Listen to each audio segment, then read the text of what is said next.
நம்பிக்கை இல்லைன்னா இந்த உலகத்தில் நாம் நடமாடவே முடியாது. அவநம்பிக்கையோடு இருந்துக்கிட்டு இருந்தால் என்றைக்கும் அவஸ்தை தான். நாம் நம்புறது நடக்குதோ இல்லையோ அது வேறு விஷயம். ஆனால் எதையும் நம்பி தான் நாம் அடி வைக்க வேண்டியிருக்கு. வேறு ஒன்றும் வேணாம், ஒரு லாட்ரி சீட்டு வாங்குகிறோம், அது எங்கே நமக்கு விழப்போகுது அப்படிங்கிற அவநம்பிக்கையோடவா வாங்குகிறோம்? பரிசு நமக்கு தான் அப்படிங்கிற நம்பிக்கை உள்ளூர இருக்கிறதுனால தான் அதை வாங்குகிறோம். இருந்தாலும் முடிவு வேறு மாதிரி ஆகிடுது. அதுக்காக மனசு சோர்ந்து போகிறதில்ல, அடுத்த மாதமும் சீட்டு வாங்குகிறோம். இந்த நம்பிக்கை தான் மனித வாழ்க்கைக்கு ஆதாரம். ஒரு கடையில் போய் டீ சாப்பிட்றீங்க, அந்த டீ நல்ல டீ தானா, அதில் விஷம் கலந்துருக்குமா அப்படிங்கிற சந்தேகம் வந்துட்டுதுன்னு வச்சுங்க. அதுக்கப்புறம் அதை எப்படி நீங்கள் சாப்பிட முடியும்? நம்பி தான் சாப்பிட்ணும். ரயில் ஒழுங்காக போய் சேருங்கிற நம்பிக்கை இருக்கிறதுனால தான் அதில் ஏறி உட்காடுறோம். லெட்டர் ஒழுங்காக போய் சேருங்கிற நம்பிக்கை இருக்கிறதுனால தான் பெட்டியில் போடுறோம். சரி, நம்ம கதையெல்லாம் நம்மளோட இருக்கட்டும். மனித நம்பிக்கை எந்த அளவுக்கு உறுதியாகவும் அறிவுபூர்வமாகவும் இருக்கணுங்கிறதுக்கு அலெக்சாண்டர் வாழ்க்கையில் நடந்த ஒரு சம்பவத்தை உதாரணமாக சொல்லலாம். இந்த உலகத்தையே ஜெயிக்கணும்னு புறப்பட்டார் அலெக்சாண்டர். ஒரு கட்டத்தில் அவர் சிட்னஸ் நதி கரைக்கு சேர்ந்தார். அந்த சமயத்தில் அவருக்கு கடுமையான நோய் வந்துட்டுது. அவர் கூடவே வந்திருந்த கிரேக்க வைத்தியர்கள் என்னென்னமோ முயற்சியெல்லாம் பண்ணி பார்த்தாங்க. இருந்தாலும் அலெக்சாண்டருக்கு வந்திருக்கிறது என்ன நோய்ங்கிறத அவங்களால கண்டுபிடிக்க முடியல. ஏன்னா அந்த பகுதியில் உள்ளவங்களுக்கு மட்டுமே அதிகமாக வரக்கூடிய ஒரு வினோதமான நோயாக இருந்தது அது. ஆனால் அவர் இருக்கிற இடம் எதிரியோட இடம், பாரசீக மன்னனோட ஆளுகைக்கு உட்பட்ட இடம். என்ன பண்ணுறது அப்படின்னு எல்லாரும் யோசனை பண்ணாங்க. பாரசீக மன்னனோட அரண்மனையில் இருக்கிற வைத்தியர் வந்தால் இந்த நோயை குணப்படுத்தி விடுவார் அப்படின்னு சொன்னாங்க. இருந்தாலும் எதிரியோட நாட்டில் இருக்கிற வைத்தியரை கூப்பிட்டு எப்படி நம்பி வைத்தியம் பார்க்க சொல்கிறது அப்படின்னு சொல்லி எல்லோரும் தயங்கினாங்க. ஆனால் அலெக்சாண்டர் தயங்கலை. பரவாயில்ல, அழைச்சிட்டு வாங்கன்னு விட்டார். உடனே அவரை போய் அழைச்சிட்டு வந்துட்டாங்க. அவர் வந்தார். அலெக்சாண்டர் உடம்பை பரிசோதனை பண்ணி பார்த்தார். சரி, இதை குணப்படுத்தி விடலாம், பயப்பட வேண்டியதில்லை. ஆனால் இதுக்கு ஒரு மூலிகை ரசம் தயார் பண்ணி கொடுக்கணும். நான் போய் அதை தயார் பண்ணிவிட்டு 2 நாளில் திரும்பி வந்துடுறேன் அப்படின்னு சொல்லிவிட்டு போனார் அந்த வைத்தியர். அதே மாதிரி 2 நாளில் திரும்பி வந்தார் மூலிகை ரசத்தோட. இதுக்கு இடையில் அலெக்சாண்டரோட தளபதிகளில் ஒருத்தர் ரகசியமாக ஒரு எச்சரிக்கை கடிதம் கொடுத்து அனுப்பியிருக்கிறான். அதை வாங்கி என்ன விஷயம்னு பார்த்தார். இப்போ உங்ககிட்ட வந்திருக்கிற எதிரி நாட்டு வைத்தியரை நம்பாதீங்க, அவன் கொண்டுகிட்டு வந்திருக்கிற மூலிகை ரசத்தில் விஷம் கலந்துருக்குது அப்படின்னு அதில் எழுதியிருக்கு. அதை பார்த்தார் அலெக்சாண்டர். இருந்தாலும் கொஞ்சம் கூட அலட்டிக்கலை. வைத்தியர் கொடுத்த மருந்தை வாங்கி கடகடன்னு குடிச்சுட்டு அதுக்கப்புறம் அந்த கடிதத்தில் இருந்த விஷயத்தை அந்த வைத்தியர்கிட்ட சொன்னார். வைத்தியர் தகைச்சு போயிட்டார். தன் மேலே அலெக்சாண்டர் வச்சிருக்கிற நம்பிக்கையை பார்த்து அவருக்கு ரொம்ப வியப்பு.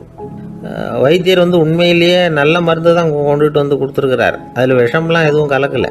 அதுக்கப்புறம் அலெக்சாண்டர் அந்த வைத்தியரை பார்த்து சொன்னாராம், நம்பிக்கைங்கிற அச்சாணியை ஆதாரமாக வச்சுக்கிட்டு தான் இந்த உலகம் சுற்றிக்கிட்டு இருக்குது. எனக்கு எதிரியாக இருந்தாலும் பாரசீக மன்னர் ரொம்ப பெரியவர். அப்பேற்பட்ட மன்னருடைய அரண்மனை வைத்தியர் தொழில் நேர்மை இல்லாதவராக இருக்க மாட்டார். அப்படி இருந்தால் அவரை அரண்மனை வைத்தியராக வச்சிருக்கவே மாட்டாங்க அப்படின்னு நம்பினேன். என்னுடைய நம்பிக்கை வீண் போகலை அப்படின்னாராம். இதுதான் மானுட நம்பிக்கைங்கிறது. இந்த காலத்துலேயும் இது மாதிரி இந்த மானுட நம்பிக்கையை ரொம்பவும் சாமர்த்தியமாக கையாளுகிற கெட்டிக்காரங்க சில பேர் இருக்கிறாங்க. இந்த காலத்து குரு, அவருக்கு ஒரு சிஷ்யன். குரு முன்னாடி அந்த சிஷ்யன் ரொம்ப பணிவாக நின்று, குருவே, உங்கள் கையால் விஷத்தை கொடுத்தாலும் அதை வாங்கி மடமடன்னு குடிச்சிருவேன் அப்படின்னா. உன்னுடைய குரு பக்தியை மெச்சினேன் அப்படின்னார் குரு. அதுக்கு அந்த சிஷ்யன், அப்படி இல்லை குருவே, உங்ககிட்ட சிஷ்யனாக இருக்கிறத விட உங்கள் கையால் விஷத்தை வாங்கி குடிச்சு விடுறது ரொம்ப நல்லது, அதனால தான் அப்படி சொன்னேன் அப்படின்னா. ஒரு ஊரில் ஒரு ஞானி இருக்கிறார், ரொம்ப பெரிய ஞானி, ரொம்ப வயசாகிட்டுது. கடைசி காலத்தில் அவர்கிட்ட சில பேர் வந்தாங்க. உங்கள் குரு யார் அப்படின்னு கேட்டாங்க. அவர் நிமிர்ந்து பார்த்தார்.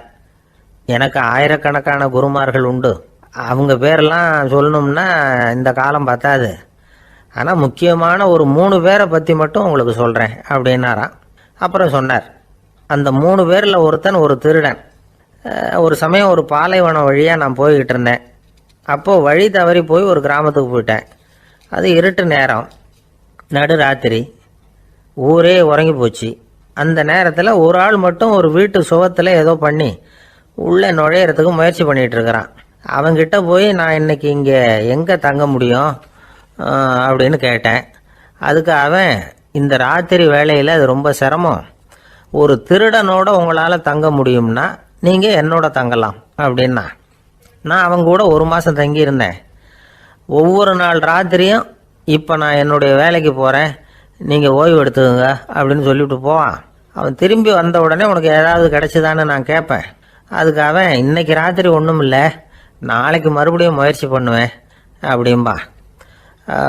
எப்பவும் அவன் நம்பிக்கை இழந்ததே கிடையாது, எப்பவும் சந்தோஷமாகவே இருப்பான். நானும் ரொம்ப காலமாக தியானம் பண்ணிக்கிட்டே இருந்தேன், ஒன்றுமே நடக்கலை. ஆனால் நான் என்ன பண்ணேன் தெரியுமா, மனசு வருத்தப்படும், நம்பிக்கை இழந்துருவேன். அப்போல்லாம் அந்த திருடனுடைய விடாமுயற்சி தான் ஞாபகத்துக்கு வரும். அதனால் அந்த திருடன் எனக்கு ஒரு குரு. என்னுடைய 2வது குரு யாருன்னா அது ஒரு நாய். இது எப்படின்னா, ஒரு சமயம் எனக்கு ரொம்ப தாகமாக இருந்தது, ஒரு நதியை நோக்கி போய்கிட்டு இருந்தேன். அப்போ ஒரு நாயும் வந்தது, அதுக்கும் தாகம், ஓடி வந்து ஆற்றை பார்த்துது. அதோட நிழல் வந்து ஆற்றுல தெரிஞ்சுது. அதை பார்த்ததும் பயந்துட்டுது. அதாவது அது தன்னுடைய சொந்த உருவத்தையே கண்டு பயந்தது. அதை பார்த்து குறைக்குது, திரும்பி ஓடிச்சு. ஆனால் அதுக்கு தாகம் அதிகமாக இருந்ததுனால அது மறுபடியும் திரும்பி வந்தது. பார்த்தா மறுபடியும் தண்ணியில் நாயோட உருவம் தெரியுது. இப்படி சில தடவை பண்ணிச்சு. இருந்தாலும் கடைசியில் தண்ணியில் குதிச்சுட்டுது துணிஞ்சி. இப்படி குதித்த உடனே அதோட உருவமும் மறைஞ்சுட்டுது. இதை பார்த்தேன். நான் என்ன புரிஞ்சுக்கிட்டேன்னா, எவ்வளவு தான் பயம் இருந்தால் கூட ஒருத்தன் தைரியமாக காரியத்தில் இறங்கணும் அப்படிங்கிறத புரிஞ்சுக்கிட்டேன். இந்த போதனை அந்த நாய்கிட்ட இருந்து எனக்கு கிடைச்சிது. இது ஒன்று. அடுத்தது என்னுடைய 3வது குரு யாருன்னா அது ஒரு சின்ன குழந்தை. நான் ஒரு சமயம் ஒரு நகரத்துக்கு போனேன். அங்கே ஒரு குழந்தை எரிகிற மெழுகுவத்தி ஒன்று எடுத்துக்கிட்டு வந்தது. நான் அந்த குழந்தைய பார்த்து வேடிக்கையாக கேட்டேன், ஏன் பாப்பா இந்த மெழுகுவத்தியை நீயாவே கொளுத்துனியா அப்படின்னு கேட்டேன். ஆமான்னுது அந்த குழந்தை. சரி, இந்த மெழுகுவத்தி முன்னாடி எரியாமல் இருந்தது, இப்போ எரியுது, இந்த மெழுகுவத்திக்கு வெளிச்சம் எங்கேருந்து வந்தது, அதை எனக்கு காட்ட முடியுமா அப்படின்னு கேட்டேன் அந்த குழந்தைகிட்ட. இதுக்கு அந்த குழந்தை சிரிச்சுக்கிட்டு அந்த மெழுகுவத்தியை ஊதி அணைச்சுட்டுது. அதுக்கப்புறம் என்னை பார்த்து கேட்டுது, இப்போ இந்த மெழுகுவத்தியின் வெளிச்சம் போனதை பார்த்தீங்க இல்லையா, அது எங்கே போச்சுன்னு எனக்கு சொல்லுங்க அப்படின்னுது. அந்த குழந்தை இப்படி கேட்டதும் என்கிட்ட இருந்த ஆணவம் அழிஞ்சுட்டுது. நான் படித்ததெல்லாம் அந்த வினாடியில் சுக்கு நூறாக போயிட்டுது. என்னுடைய முட்டாள்தனத்தை நான் உணர்ந்தேன் அப்படின்னு இவ்வளவும் அந்த ஞானி விவரமாக சொன்னாராம். அதனால் நாம் இன்னார்கிட்ட இருந்து தான் இதை கற்றுக்கணுங்கிறது இல்லை, யாருக்கிட்ட இருந்தும் எதையும் கற்றுக்கலாம். நம்மால் ஒருத்தன் ஒரு நாய் வளர்த்துக்கிட்டு இருந்தான். அந்த நாய்க்கு வால் கிடையாது, யாரோ ஏற்கனவே வெட்டி எடுத்துட்டாங்க. இந்த நாய் தான் சார் எனக்கு குரு, அதுகிட்டே இருந்து கூட நான் பாடம் கற்றுக்கிட்டு இருக்கிறேன் அப்படின்னா. அப்படி என்ன கற்றுக்கிட்டேன் இந்த வால் இல்லாத நாய்கிட்டே இருந்து அப்படின்னு கேட்டோம். நாம் யாருக்கிட்டையும் வாலாட்டக்கூடாது அப்படிங்கிற பாடத்தை அதுகிட்டே இருந்து தான் நான் கற்றுக்கிட்டேன் அப்படின்னா. ஒரு வயசான அம்மா ஒரு நாள் ஃபோன் பண்ணாங்க, ஐயா நான் இந்த தகவல் நிகழ்ச்சியை தினமும் கேட்குறேன், உங்ககிட்ட ஒரு கேள்வி கேட்கணும் அப்படின்னாங்க. என்னங்க அப்படின்னோம். எனக்கு சொந்தமாக ஒரு நல்ல வீடு இருக்குது, வேணுங்கிற அளவுக்கு பணமும் இருக்குது, கணவரும் ரொம்ப நல்லவர், ரிட்டையர் ஆகி வீட்டில் தான் இருக்கிறார், பிள்ளைங்கள்லாம் பெரிய பெரிய உத்தியோகத்தில் இருக்கிறாங்க, அதில் ஒருத்தன் ஐஏஎஸ்ஸு, பணம்லாம் கூட நிறைய கொண்டாந்து கொடுக்குறாங்க. அப்படி இருந்தும் என் மனசில் நிம்மதி இல்லை, வாழ்க்கையில் ஒரு நிறைவு இல்லை அப்படின்னாங்க. ஏன்னு கேட்டோம். அதைத்தான் நான் உங்களை கேட்குறேன், ஏன் அப்படி அப்படின்னு திருப்பி கேட்குறாங்க. எங்களுக்கு ஒன்றும் புரியல, கொஞ்சம் நேரம் குழம்பி போயிட்டோம். இருந்தாலும் அதை அவங்கக்கிட்ட காட்டிக்காமல் கொஞ்சம் சாமர்த்தியமாக, ஏம்மா உங்கள் மனசில் நீங்கள் ஏதோ ஒன்று எதிர்பார்க்குறீங்க, அது நிறைவேறலை அப்படி தானே அப்படின்னு கேட்டோம். ஆமாம் அப்படின்னாங்க. அதுக்கப்புறம் அவங்கக்கிட்ட கொஞ்சம் மனம் விட்டு பேசுகிறப்போ தானாக விஷயம் வெளியில் வந்தது. அதாவது அவங்க பிள்ளைங்க பெரிய பெரிய உத்தியோகத்தில் இருக்கிறதுனால அவசரமாக வந்து பார்த்துட்டு ஓடுறாங்களாம். ஆசையாக அம்மான்னு கூப்பிட்டுக்கிட்டு கிட்ட உட்காந்து கொஞ்ச நேரமாவது என்கிட்ட பேசினா தானே என் மனசு கொஞ்சம் நிம்மதியாக இருக்கும், அது அவங்களுக்கு தெரிய மாட்டேங்குதே அப்படிங்கிறாங்க. இதுதான் அவங்களுடைய ஏக்கம். இந்த ஏக்கம் அந்த தாயின் மனசில் இருந்துக்கிட்டு இருக்குது. இப்படி மகனுடைய அன்புக்காக மட்டுமே ஏங்குற தாய்மார்கள் பல பேர் இருக்கிறாங்க இந்த உலகத்தில். இதை நினைக்கிறப்போ ஒரு வெளிநாட்டு நாடோடி கதை ஞாபகத்தில் வருது. அதாவது கடவுள் படைப்பு தொழிலில் ரொம்ப மும்முரமாக ஈடுபட்டுக்கிட்டு இருந்தாராம். மீன்களை படைச்சாராம், பறவைகளை படைச்சாராம், விலங்குகளை படைச்சாராம். அவருக்கு திருப்தி ஏற்படலை. அதுக்கப்புறம் மனிதர்களை படைச்சிருக்கிறார். அப்போவும் அவருக்கு மன நிறைவு ஏற்படலையாம். கடைசியாக தன்னுடைய சக்தி முழுசையும் பயன்படுத்தி குறையே இல்லாத அளவுக்கு ஒரு படைப்பை உருவாக்கினாராம். அந்த உன்னதமான ஒரு படைப்பு அதுதான் பெண், அதாவது தாய்.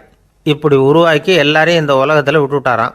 அதுக்கப்புறம் கொஞ்ச காலம் கழித்து தன்னுடைய தேவியை அழைச்சிக்கிட்டு இந்த பூலோகத்துக்கு வந்திருக்கிறார். தன்னுடைய குறையில்லாத படைப்பாகிய பெண்ணை பார்த்தாராம்.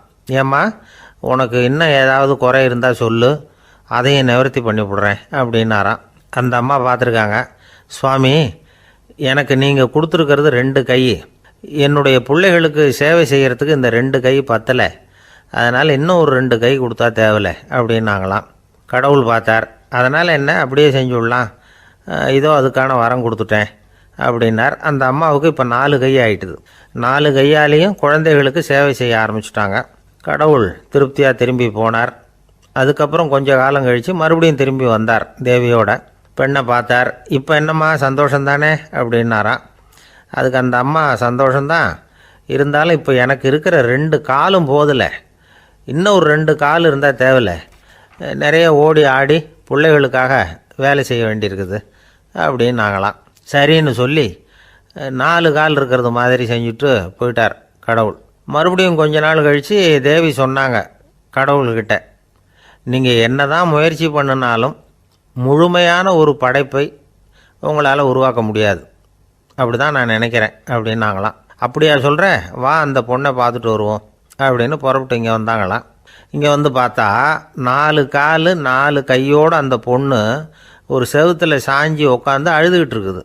இப்போ தேவி அந்த பொண்ணை சுட்டி காட்டி கடவுள்கிட்ட கேட்டாங்களாம், ஏங்க, நீங்கள் அந்த பொண்ணுக்கு கையை கொடுத்தீங்க, காலை கொடுத்தீங்க, சரி, அந்த கண்ணீரையும் எதுக்காக கொடுத்தீங்க அப்படின்னு கேட்டாங்களாம். அதுக்கு கடவுள் சொன்னாராம், கையை கொடுத்தது நான் தான், காலை கொடுத்தது நான் தான், ஆனால் அந்த கண்ணீரை கொடுத்தது நான் இல்லை, அதை கொடுத்தது அந்த அம்மாவோட பிள்ளைங்க அப்படின்னாராம்.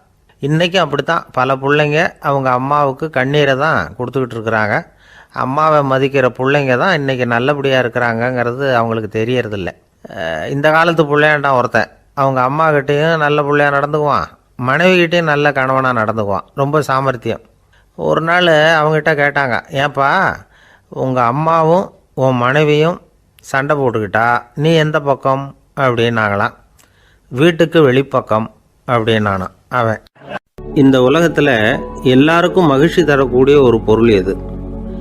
இது ஒரு முக்கியமான கேள்வி. இந்த கேள்விக்கு பொருத்தமான ஒரு பதிலை உங்களால் சொல்ல முடியுமா?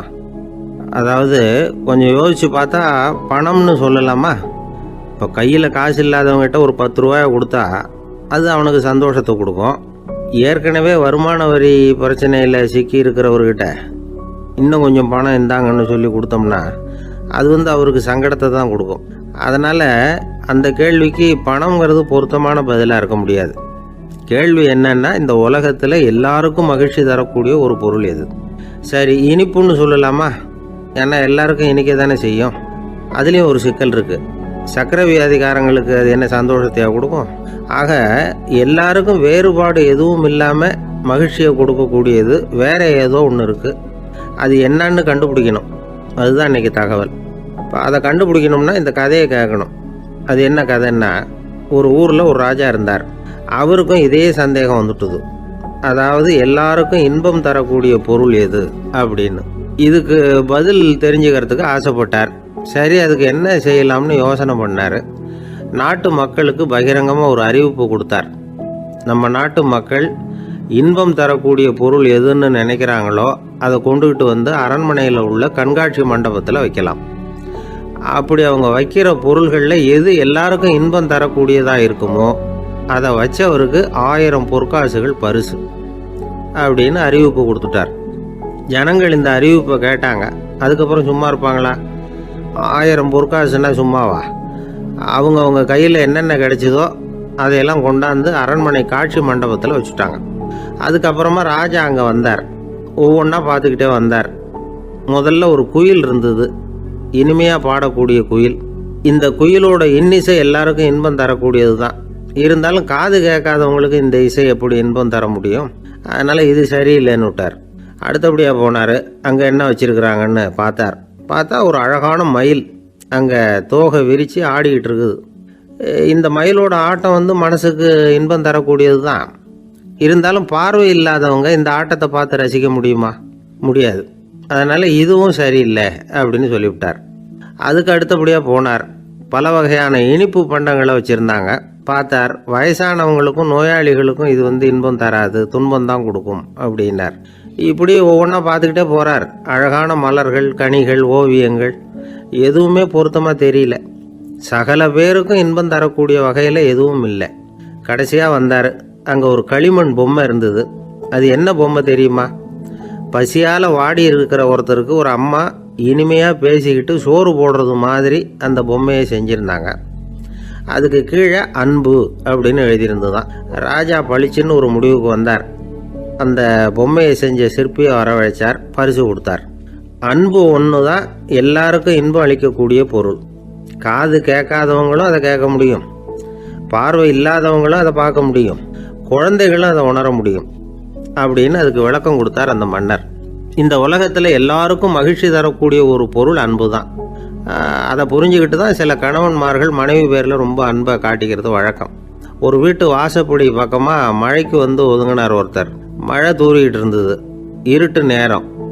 அந்த வீட்டில் இருந்தவர், இன்னைக்கு ராத்திரி வேணும்னா இங்கேயே தங்கிட்டு காலையில் போங்க அப்படின்னார். உடனே இவர் சொன்னார், ரொம்ப நன்றிங்க, ஒரு 10 நிமிஷத்தில் இதை வந்துவிடுறேன் அப்படின்னு சொல்லிவிட்டு எங்கேயோ ஓடினார். 10 நிமிஷம் கழித்து திரும்பி வந்தார். ஆமாம், எங்கே போயிட்டு வந்தீங்கன்னு கேட்டார் வீட்டில் இருந்தவர். நேராக எங்கள் வீட்டுக்கு போய் மனைவி கிட்ட இன்னைக்கு ராத்திரி இங்கேயே தங்கிக்கிறேன்னு சொல்லிவிட்டு வந்துவிட்டேன் அப்படின்னார் அவர். அன்புல இது ஒரு ரகம். அந்த ஆள் என்னை கண்ணா பண்ணான்னு திட்டி விட்டான் சார், அதை நினச்சா எனக்கு ரொம்ப வருத்தமாக இருக்குது அப்படின்னு சொல்லி கவலைப்பட்டார் ஒருத்தர். இதில் கவலைப்படுறதுக்கு என்ன இருக்குது அப்படின்னார் ஒரு பெரியவர். அவர் ஒரு மகான். என்ன சார் இப்படி சொல்கிறீங்க, ஒருத்தர் நம்ம பார்த்து திட்டுனா வருத்தமாக இருக்காதா அப்படின்னார். அது எப்படி வருத்தமாக இருக்கும், திட்டுறதுங்கிறது என்ன, அது வெறும் சத்தம் தானே அப்படின்னார் அந்த பெரியவர். நம்ம ஆளுக்கு தலையை பிச்சுக்கலாம் போல இருந்தது. இருக்காத அப்படின்னா நமக்கு அப்படி தானே தோணுது. அந்த பெரியவர் சொல்கிறது ரொம்ப பெரிய விஷயம். அதை நாம் புரிஞ்சிக்க முயற்சி பண்ணலாம்னா நடைமுறை வாழ்க்கைக்கு அது ஒத்து வர்றது மாதிரி தெரிய மாட்டேங்குது. இருந்தாலும் அந்த பெரியவர் அதுக்கு என்னதான் விளக்கம் கொடுக்குறாருன்னு பார்ப்போமே. ஒரு ரயில் போயிட்டுருக்கு, அதில் ஒரு சாது போயிட்டுருக்கார். அந்த ரயில் வந்து அவர் ஹரித்வாரம் போயிட்டுருக்கார். அவர் ரயிலில் ஏகப்பட்ட கூட்டம். நம்ம ஊர் ரயில் கேட்க வேணும், டிக்கெட் வாங்கிட்டு கொஞ்சம் பேர், வாங்காத கொஞ்சம் பேர். அது என்னத்துக்கு அனாவசியமாக டிக்கெட் அப்படிங்கிற நினைப்பில் பாதி பேர். இந்த கூட்டத்துக்கு மத்தியில் அந்த சாதுவும் போயிட்டு இருக்கிறார். உட்கார்றதுக்காக இருந்த இடத்துல ஒரு ஆள் படுத்துருக்கிறான், கொஞ்சம் முரட்டு ஆசாமி.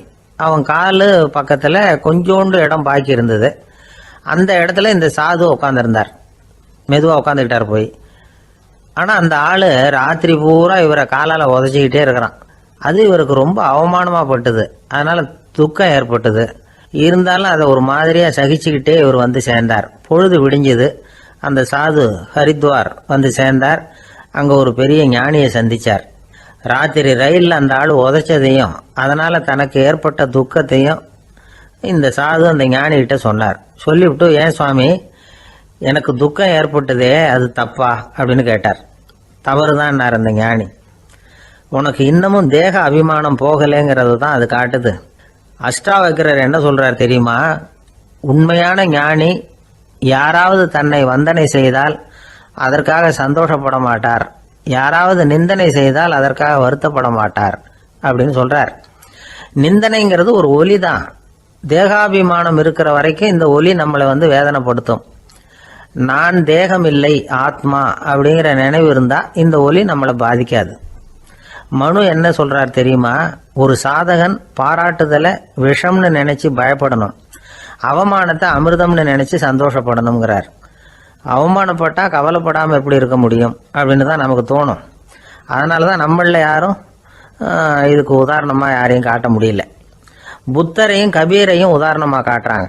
அவங்களுக்கெல்லாம் அவமானம் ஏற்பட்டப்போ கவலையே படலையாம். புத்தரை வந்து அவமானப்படுத்தணுங்கிறதுக்காக கௌசாம்பி ராணி ஒரு இளம் பெண்ணை கொலை பண்ணி சடலத்தை புத்தர் குடிசைக்கு முன்னாடி போட சொன்னார். போட்டாங்க. புத்தர் தான் அந்த பொண்ணை கெடுத்து கொலை பண்ணி விட்டாருன்னு எல்லாரும் நினைச்சாங்க. ஆனால் புத்தர் இதை பற்றி கவலையே படலை. அப்புறமா உண்மை தெரிஞ்சதும் புத்தர் புகழ் இன்னும் அதிகமாயிட்டது. ஒரு பெரிய சபையில் ஒரு மோசமான பொண்ணு நுழைஞ்சி தனக்கும் கபீருக்கும் சம்பந்தம் உண்டுன்னு சொன்னான். கபீர் கவலைப்படலை. அவங்க மாதிரியெல்லாம் நாமளும் இருக்க கற்றுக்கணும். நிந்தனை, அபகீர்த்தி, அவமானம் எல்லாம் ஆண்டவன் கொடுக்குற பிரசாதம்னு நினைக்கணும் அப்படின்னு சொல்கிறார் அந்த ஞானி. இதை கேட்ட இந்த காலத்து ஆசாமி ஒருத்தர், நான் கூட அப்படி தான் சார், யாராவது அவமானப்படுத்தினா கவலைப்பட மாட்டேன். நேற்று கூட ஒருத்தர் என்ன பலார்னு அரைஞ்சுட்டார், நான் கொஞ்சம் கூட கவலைப்படலை, பேசாமல் வந்துட்டேன்னார். ஏன் இப்படி வந்துட்டீங்க அப்படின்னு. அவர் அரைஞ்சதுலேயும் ஒரு அர்த்தம் இருந்தது, அதனால தான் அப்படி வந்துட்டேன்னார். ஏன் அரைஞ்சாருன்னு கேட்டேன். 10 வருஷத்துக்கு முன்னாடி 15 ரூபா அவர்கிட்ட கடன் வாங்கினேன், அதை கேட்டு கேட்டு பார்த்துட்டு கடைசியாக தான் அரைஞ்சார் அப்படின்னார். ஆண்டவனுடைய பிரசாதம் இவருக்கு அடிக்கடி கிடைக்கும் போல இருக்கு. எதிர்காலத்தை நினைச்சா எனக்கு ரொம்ப பயமா இருக்கு சார் அப்படின்னு சொல்றவங்க நிறைய பேர் இருக்கிறாங்க. அதாவது பயப்படாத மனிதர்கள்னு யாருமே கிடையாது. ஒவ்வொருத்தருக்கும் ஒவ்வொரு விதமான பயம் இருந்தாலும் ஒட்டுமொத்தமா பார்க்கறப்போ மனிதனுக்கு 6 விதமான பய உணர்வுகள் வரலாம் அப்படின்னு பெரியவங்க சொல்றாங்க. எல்லா விதமான பயமும் இந்த 6 வகைக்குள்ள அடக்கம். அந்த 6 வகை பயமும் 6 எதிரிகள் மாதிரியாம். 6 எதிரிகளையும் புரிஞ்சுக்கிட்டோம்னா போதும், வாழ்க்கையில சுலபமா வெற்றி அடைய முடியும். சரி, அந்த 6 வகை பயம் என்னென்ன அப்படின்னு பார்ப்போம். முதல்ல வறுமை பற்றிய பயம், 2வது பழிச்சொல் பற்றிய பயம், 3வது உடல் நலம் பாதிப்பு பற்றிய பயம், 4வது என்னன்னா காதல் தோல்வி, 5வது முதுமை, 6வது மரணம். அதாவது பயப்படுறதுங்கிறது ஒரு மனநிலை தான். இந்த மனநிலையை கட்டுப்படுத்த முடியும், திசை திருப்ப முடியும். சரி, இந்த பயங்களின் அறிகுறிகள் எப்படி இருக்கும்? வறுமை பற்றிய பயம் அப்படின்னு முதல்ல சொன்னோம் இல்லையா, அந்த பயத்தின் அறிகுறிகளை தெரிஞ்சுக்குவோம். எதுலேயும் அக்கறை இல்லாமல் இருக்கிறது, ஒரு குறிக்கோள் இல்லாமல் இருக்கிறது, வறுமையை சகிச்சுக்கிறது, வாழ்க்கையில் கிடைக்கிறது எதுவாக இருந்தாலும் ஆட்சேபனை இல்லாமல் ஏற்றுக்கிறது, மனசாலும் உடம்பாலும் சோர்ந்து போயிருக்கிறது, ஆர்வம், முனைப்பு, கற்பனை திறன் எதுவுமே இல்லாமல் இருக்கிறது. இதெல்லாம் தான் அந்த வறுமை பற்றிய பயத்தின் அறிகுறிகள். அந்த அடுத்தது ஒன்று பார்த்தோமே, பழிச்சொல் பற்றிய பயம். அதாவது அடுத்தவங்க நம்மளை குறை சொல்லி விடுவாங்களோ அப்படிங்கிற பயம். இதுக்கு அறிகுறி என்ன தெரியுமா?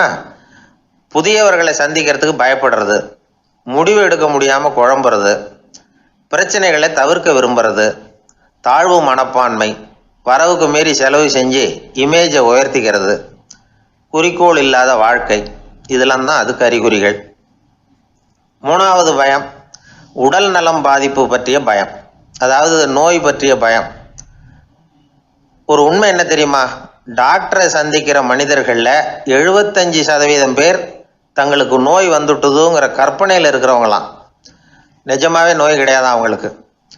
இந்த பயத்தின் அறிகுறிகள் என்னென்னா, வியாதிக்கான அறிகுறிகள் தன்னிடம் இருக்கிறதாக நினச்சிக்கிறது, எந்த நேரமும் வியாதியை பற்றியே பேசி பேசி மனசை அங்கேயே வச்சிருக்கிறது, நோய் சம்பந்தமான செய்திகளை படித்து நமக்கு இப்படி ஆயிடுமோ அப்படின்னு வேதனைப்படுறது, இதெல்லாம் தான் அதுக்கு அறிகுறிகள். 4வது பயம் காதல் தோல்வி. இது ரொம்ப வேதனை, உடம்பையும் மனசையும் சீரழிச்சு விடும். ஆண்களை விட பெண்கள் தான் இந்த பய உணர்வில் அதிகமாக பாதிக்கப்படுறாங்க. 5வது முதுமை பற்றிய பயம். 6வது மரண பயம், வயசான காலத்தில் எப்படி சமாளிக்கிறது அப்படிங்கிற பயம். ஆக இதையெல்லாம் நாம் புரிஞ்சிக்க வேண்டியது ரொம்ப அவசியம். இந்த 6 வகை பயங்களை சரியாக புரிஞ்சுக்கிட்டு நாம் நடந்துக்கணும். வாழ்க்கையின் முன்னேற்றத்துக்கு இந்த பயங்கள் முட்டுக்கட்டே ஆகிடக்கூடாது. உழைச்சி பணம் சேர்க்கணும், உற்சாகமாக மனசை வச்சுக்கணும். மனசை கட்டுப்படுத்துகிற மார்க்கம் தெரிஞ்சுக்கிட்டா போதும், எல்லாம் சரியாக வந்துடும்.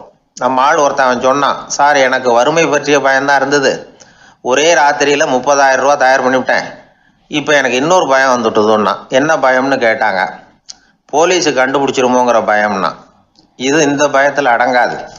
அதனால் அஞ்சி அஞ்சி சாவார், அஞ்சாத பொருள் இல்லை அப்படின்னு பாரதி சொன்னார் இல்லையா, அது மாதிரி பயத்தை புரிந்து கொண்டு அதற்கு தகுந்த மாதிரி நம்முடைய வாழ்க்கையை அமைத்து கொள்ள வேண்டும். அப்படி அமைத்து கொள்ளுகிறவர்களுக்கு வெற்றி நிச்சயம். ஒரு ஊரில் ஒரு ராஜா இருந்தார். அவர் ஒரு பூனை வளர்த்தார். ரொம்ப செல்லமாக அவர் அந்த பூனையை வளர்த்தார்.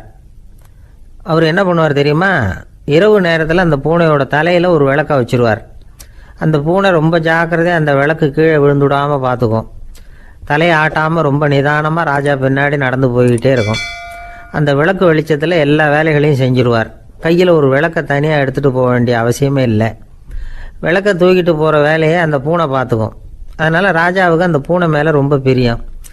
மந்திரிகளையெல்லாம் கூப்பிட்டு அவங்கக்கிட்ட சொல்லுவார், பார்த்தீங்களா இந்த பூனை எவ்வளவு விசுவாசமாக நடக்குது, என் பேரில் எவ்வளவு மரியாதை பார்த்தீங்களா அதுக்கு அப்படிம்பார். இதை கேட்டுவிட்டு அங்கேருந்து அமைச்சர்களில் ஒருத்தர் சொன்னார், மன்னா நீங்கள் சொல்கிறது சரிதான், இருந்தாலும் இந்த பூனையோட விசுவாசத்தை நாம் கொஞ்சம் சோதித்து பார்க்க வேண்டியிருக்கு அப்படின்னாராம். சரி, உங்கள் ஆசையை ஏன் கெடுக்கணும், நல்லா சோதிச்சு பாருங்கள் அப்படின்னு சொல்லிவிட்டார் ராஜா. உடனே அந்த அமைச்சர் என்ன பண்ணார் தெரியுமா, எங்கேயோ புறப்பட்டு போனார். ஒரு 5-6 எலிகளை பிடிச்சிட்டு வந்தார். அரண்மனையில் ராஜா ஏதோ வேலை பார்த்துக்கிட்டு இருக்கிறாரு. பக்கத்தில் அந்த பூனை ரொம்ப பணிவாக நின்றுக்கிட்டு இருக்குது. அது தலையில் விளக்கு எரிஞ்சிக்கிட்டு இருக்கு. அமைச்சர் தான் பிடிச்சிட்டு வந்த எலிகளை அந்த பூனை பார்வையில் படுறது மாதிரி எதிரில் விட்டார். அந்த எலிகள்லாம் அங்கேயும் இங்கேயும் ஓட ஆரம்பிச்சிது. அதை பார்த்தது பூனை, அவ்வளவுதான். தலையில் இருக்கிற விளக்கை பற்றியும் கவலைப்படலை, ராஜாவை பற்றியும் கவலைப்படலை. ஒரே பாய்ச்சலாக பாஞ்சு எலிகளை துரத்த ஆரம்பிச்சுட்டுது. தலையில் இருந்த விளக்கு எங்கேயோ போய் விழுந்தது, அணைஞ்சு போச்சு. இருட்டில் ராஜா தடுமாற ஆரம்பிச்சுட்டார். இந்த சமயத்தில் அந்த அமைச்சர் மறுபடியும் விளக்கை ஏற்றினார், வெளிச்சம் வந்தது.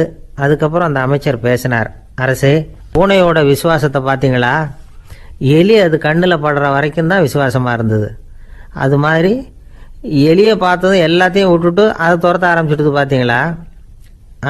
தான் அந்த பூனையை பற்றி நினச்சது தப்புங்கிறது அதுக்கப்புறம் தான் அந்த ராஜாவுக்கு புரிஞ்சுதான். சரி, இப்போ எதுக்கு இந்த கதையெல்லாம் அப்படிங்கிறீங்களா, இந்த பூனை மாதிரி தான் நம்ம மனசும். மனசை எவ்வளவு தான் பயிற்சி கொடுத்து பக்குவமாக வச்சுருந்தாலும் பார்க்குறதுக்கு பரமசாது மாதிரி தான் இருக்கும். பார்க்க வேண்டியதை பார்த்துட்டுதுன்னா பாஞ்சிரும். இந்த பூனை மாதிரி புலன் இன்ப பொருள்கள் கிட்டாத வரைக்கும் மனம் அடங்கி இருக்கிறது மாதிரி தான் தெரியும். கொஞ்சம் வாய்ப்பு கிடைச்சாலும் அது குதிக்க ஆரம்பிச்சிடும், தப்பு பண்ண ஆரம்பிச்சிடும். பெரிய பெரிய முனிவர்கள் வாழ்க்கையில் நடந்த வீழ்ச்சி இதை தான் நிரூபிக்குது. புலன்களின் ஆற்றல் அதிகம், அதனால் மனக்கட்டுப்பாடு பயிற்சிகளில் ரொம்ப எச்சரிக்கையாக இருக்கணுங்கிறார் சுவாமி சிவானந்தர். மது பழக்கத்தையே விட்டுவிட்டேன்னு உறுதியாக இருப்பான். கடை கண்ணில் பட்டுவிட்டதுன்னா கால் அவனை கேட்காமலே இழுத்துக்கிட்டு உள்ளே போயிடும். இதுதான் மனசுங்கிறது. அதுதான் அந்த ராஜா வளர்த்த பூனை. நம்மால் ஒருத்தன் அந்த ராஜா பூனை தலையில் விளக்க வச்சது மாதிரி இவன் தன்னுடைய தலையிலேயே ஒரு விளக்கை ஏற்றி வச்சுக்கிட்டு என்னத்தையோ தேட ஆரம்பித்தான். தேடிக்கிட்டு இருக்கிறான். தலையை ஆட்டாமல் நிதானமாக நடந்து ரொம்ப நேரமாக தேடிட்டு இருக்கிறான். அந்த சமயம் அங்கே வந்த ஒருத்தர், என்னத்தை தேடுறீங்கன்னு கேட்டார். அதுதான் மறந்து போச்சு அப்படின்னு இழுத்தான். சரி, கொஞ்சம் இப்படி உட்காருங்க, ஞாபகம் வந்ததும் தேட ஆரம்பிக்கலாம் அப்படின்னார் அவர். இவன் கொஞ்ச நேரம் உட்காந்து யோசித்தான். அப்புறம் திடீர்னு எழுந்திரிச்சான். ஞாபகம் வந்துட்டுதுன்னா. என்னன்னு கேட்டார். எங்கள் வீட்டில் இருந்த விளக்கை எங்கே வச்சேன்னு தெரியல, அதை தான் தேடிக்கிட்டு இருக்கிறேன், ஏற்றி வைக்கலாம்னு பார்க்குறேன் அப்படின்னா. பொங்கல் திருநாள். பொங்கல் திருநாள்னா இது ஏதோ அறுவடை திருநாள் அப்படின்னு சொல்லுவோம். அதாவது வருஷம் பூரா நாம் பாடுபட்டு அதனுடைய பலனை அனுபவிக்கிற நாள் அப்படிங்கிறது நாம் சொல்லிகிட்டு இருக்கிறது. இது முக்கியமாக இது ஒரு நன்றி அறிவிப்பு நாள் அப்படின்னு சொல்லுவாங்க. இன்றைக்கி நிறைய நன்றி அறிவிப்பு கூட்டம்லாம் நடந்துக்கிட்டு இருக்குல்ல, அது மாதிரி விவசாயிகள் நடத்துகிற ஒரு நன்றி அறிவிப்பு விழா இது. யாருக்கு நன்றி சொல்கிறாங்கன்னா ஆதவனுக்கு. அதாவது சூரியன் இல்லைன்னா விவசாயம் இல்லை. அதனால் ஆதவனுக்கு நன்றி செலுத்துகிற நாளாக இந்த பொங்கல் திருநாளை நாம் கொண்டாடுறோம். அதாவது இந்த பொங்கலில் விவசாயிகள்கிட்ட இருந்து நிறைய பண்புகளை நாம் தெரிஞ்சுக்க வேண்டிய நாள் இது. விவசாயிகள் அவங்க விவசாயம் முன்னேறி இருக்கிற அளவுக்கு விவசாயிகளுடைய வாழ்க்கை தரம் முன்னேறலை. அந்த அளவுக்கு அவர்கள் நாட்டுக்காக உழைச்சிக்கிட்டு இருக்கிறாங்க. அந்த காலத்திலே அதை பற்றி ஒரு கதை சொல்கிறது உண்டு. ஒரு வயசான ஆள் நிலத்தில் ஏறு உழுதுகிட்டு இருந்தாராம். கிழிஞ்சு போன ஒரு சின்ன துண்டை தான் இடுப்பில் கட்டியிருந்தாராம். தலையில் ஒரு கந்தலை சுற்றி இருந்தார். உடம்பு பூரா சேரு, ரொம்ப ஏழை. ஏறு ஓட்டிகிட்டு இருக்கிறவர் வேறு எப்படி இருப்பார்? இருந்தாலும் அந்த ஆள் ரொம்ப ஜாலியாக பாட்டு பாடிக்கிட்டே ஏறு உழுதுகிட்டு இருந்தாராம். உடம்புல தான் அவர் ஏழையை தவிர மனசில் ஒரு ஏழையாக தெரியல. அந்த சமயத்தில் அந்த நாட்டு ராஜா அந்த பக்கமாக குதிரை மேலே வந்தாராம். வேட்டைக்கு போயிட்டு பரிவாரங்களோடு திரும்பி வந்துக்கிட்டு இருக்கிறார். ரொம்ப செல்வ செழிப்பில் இருக்கிற ராஜா அவர் இந்த வயசான விவசாயியை பார்த்துருக்கார். இந்த ஆள் ரொம்பவும் ஏழைங்கிறது அவர் பார்த்தாவே பளிச்சுன்னு தெரியுது. கட்டிக்கிறதுக்கு நல்ல துணி இல்லை, உடம்போ இழைச்சி போயிருக்குது, வயிறு முதுகில் போய் ஒட்டிக்கிட்டு இருக்கு, கண்ணு குழி விழுந்து போயிருக்குது. ஆனாலும் முகத்தை பார்த்தா சந்தோஷமாக இருக்கிற மாதிரி இருக்குது. இவ்வளோ உற்சாகமாக பாடிக்கிட்டு இருக்கிறாரே அப்படின்னு ஆச்சரியமாக நினச்சி பார்த்தார் அந்த ராஜா. சரி, அவர்கிட்ட கொஞ்சம் பேச்சு கொடுத்து பார்க்கலாம் அப்படின்னு முடிவு பண்ணார். ஐயா பெரியவரே, இப்படி கொஞ்சம் வர முடியுமான்னாராம். பொழுது போகிறதுக்குள்ளே நான் இந்த வயல் பூரா உழவு ஓட்டி ஆகணும், அதனால் பேசுகிறதுக்கு நேரம் இல்லை அப்படின்னாராம் அந்த பெரியவர். என்ன அவ்வளவு அவசரமாக, மீதி இருந்தால் நாளைக்கு உழுதக்கூடாதா? அது சரி, உனக்கு எத்தனை ஏக்கர் நிலம் இருக்குது அப்படின்னு விசாரிச்சிருக்கார் ராஜா. எனக்குன்னு சொந்தமாக உள்ளங்கை அளவு கூட நிலம் கிடையாது. இது எங்கள் முதலாளியோட நிலம். இதை பூராவும் உழுது முடித்தாதான் அவர் கூலி கொடுப்பார். நான் கூலிக்கு உழுதுகிட்டு இருக்கிறேன். உங்ககிட்ட பேசிக்கிட்டு இருந்தால் அவருக்கு துரோகம் பண்ணது மாதிரி ஆகிடும் அப்படின்னாராம். ராஜா குதிரையை விட்டு கீழே இறங்கினார். வரப்பில் நடந்து அந்த பெரியவர்கிட்டயே போனாராம். சரி, ஒரு நாள் பூரா உழுதா உனக்கு எவ்வளவு கூலின்னு கேட்டிருக்கார். 8 அணா கூலி கிடைக்கும்னாராம் அவர். இது ரொம்ப காலத்துக்கு முன்னாடி நடந்த ஒரு சம்பவங்கிறதுனால அப்போ 8 அணா கூலிங்கிறது ரொம்ப பெருசு. இருந்தாலும் அதுவும் அந்த ராஜாவுக்கு பெரிய கூலியாக தெரியல. இவ்வளவு தானா, இதை வச்சுக்கிட்டு நீ எப்படி காலம் தள்ளுற அப்படின்னாராம். ஒன்றும் கவலை இல்லை அப்படின்னாராம் அவர். ராஜாவுக்கு ரொம்ப ஆச்சரியமாக போச்சு. 8 அணா கூலி வாங்குகிற இந்த ஆள் கவலை இல்லாமல் இருக்கிறார், ஏராளமான வசதியோடு இருக்கிறன்னா கவலை இல்லாமல் வாழ முடியலையே அப்படின்னு நினச்சி பார்த்துருக்கார். அது சரி, 8 அணாவில் எப்படி குடும்பம் நடத்துகிற அப்படின்னு கேட்டாராம். எனக்கு கிடைக்கிற 8 அணாவில் 2 அணா குடும்பத்துக்கு செலவழிக்கிறேன், 2 அணா பழைய கடனுக்கு கொடுக்குறேன், 2 அணா தர்மம் செய்கிறேன், 2 அணா வட்டிக்கு கொடுக்குறேன், ஒரு குறையும் இல்லைன்னாராம். ராஜாவுக்கு ஒன்றும் புரியல. எனக்கு ஒன்றும் புரியலேன்னு இருக்கார். ஐயா, எனக்கும் என் மனைவிக்கும் 2 அணா செலவாகுது. வயசான அம்மா அப்பா இருக்கிறாங்க, சின்ன வயசில் என்னை காப்பாற்றினவங்க அவங்க. அந்த கடனுக்கு 2 அணா செலவாகுது, அது பழைய கடன். என் தங்கச்சி ஒருத்தி ஆதரவு இல்லாத நிலைமையில் தன்னுடைய மகனோட என் வீட்டில் வந்திருக்கிறா. அவளுக்கும் அவள் மகனுக்கும் 2 அணா செலவு பண்ணுறேன், அது தர்மம். எனக்கு 2 பிள்ளைங்க இருக்கிறாங்க, அவங்களுக்கு 2 அணா செலவு பண்ணுறேன், அது வட்டிக்கு கொடுக்கறது மாதிரி. பிற்காலத்தில் அவங்க எங்களை காப்பாற்றுவாங்க. அந்த வகையில் நான் திருப்தியோடு வாழ்ந்துக்கிட்டு இருக்கிறேன் அப்படின்னாராம். ராஜாவுக்கு அர்த்தம் புரிய ஆரம்பிச்சுதான். அந்த பெரிய நிலத்தை விலை கொடுத்து வாங்கி அந்த பெரியவருக்கே தானமாக கொடுத்துட்டாராம். இப்போ உழுதவருக்கே நிலம் சொந்தமாயிட்டுது. அன்னையிலேருந்து அரசனுக்கும் ஆறுதல் கிடைச்சிதான். இப்படி ஒரு கதை சொல்லுவாங்க. 8 அணா வருமானத்தை வச்சுக்கிட்டு எப்படி காலத்தை தள்ளுறதுன்னு சொல்கிறதுக்காக இந்த கதையை சொல்கிறதாக யாரும் தப்பாக நினச்சிக்கக்கூடாது. கிடைக்கிறத எப்படி பங்கு போடுறார், எப்படி திருப்தியாக வாழறார் அப்படிங்கிறது தான் முக்கியம். அது மாதிரி இன்றைக்கு இந்த பொங்கல் திருநாளில் உழவர்கள் மனசு மகிழ்ச்சியாக இருந்ததுன்னா அது எல்லாரும் மகிழ்ச்சியாக இருக்கிறது மாதிரி அர்த்தம். அதனால் அவர்கள்ட்டேருந்து நாம் பாடம் கற்றுக்கணும். சில உழவர்கள் தங்கள் நிலத்தில் விளையிறத தாங்கள் சாப்பிட மாட்டாங்க, அடுத்தவங்கள்ட்ட விற்றுட்டு சந்தையில் போய் வேறு அரிசி வாங்கிட்டு வந்து தான் இவங்க சாப்பிடுவாங்க. அப்படிப்பட்ட விவசாயிகள்லாம் இது உண்டு. பங்கிடுகிற பண்பை உழவர்கள்ட்டேருந்து கற்றுக்கொள்ளுங்கள் அப்படிம்பாங்க. ஒரு ஆள் நிம்மதியாக மகிழ்ச்சியாக இருந்தானா, உங்கள் நிம்மதிக்கும் மகிழ்ச்சிக்கும் என்ன காரணம்னு கேட்டிருக்கார் இன்னொருத்தர். என்கிட்ட இருந்தது பூராவையும் என் பிள்ளைங்களுக்கு சமமாக பங்கு போட்டு கொடுத்துட்டேன், எனக்குன்னு எதுவுமே வச்சுக்கல, அதுதான் நிம்மதிக்கு காரணம்ன்றிருக்கான். உங்ககிட்ட இருந்தது எவ்வளவு இருந்தது அப்படின்னு கேட்டிருக்காரு அவர். மொத்தமாக ஒரு 50,000 ரூபா இருக்கும் அப்படின்னு இருக்கான். அவ்வளவும் பணமாகவே இருந்ததா அப்படின்னு கேட்டிருக்காங்க இவங்க. இல்லைங்க,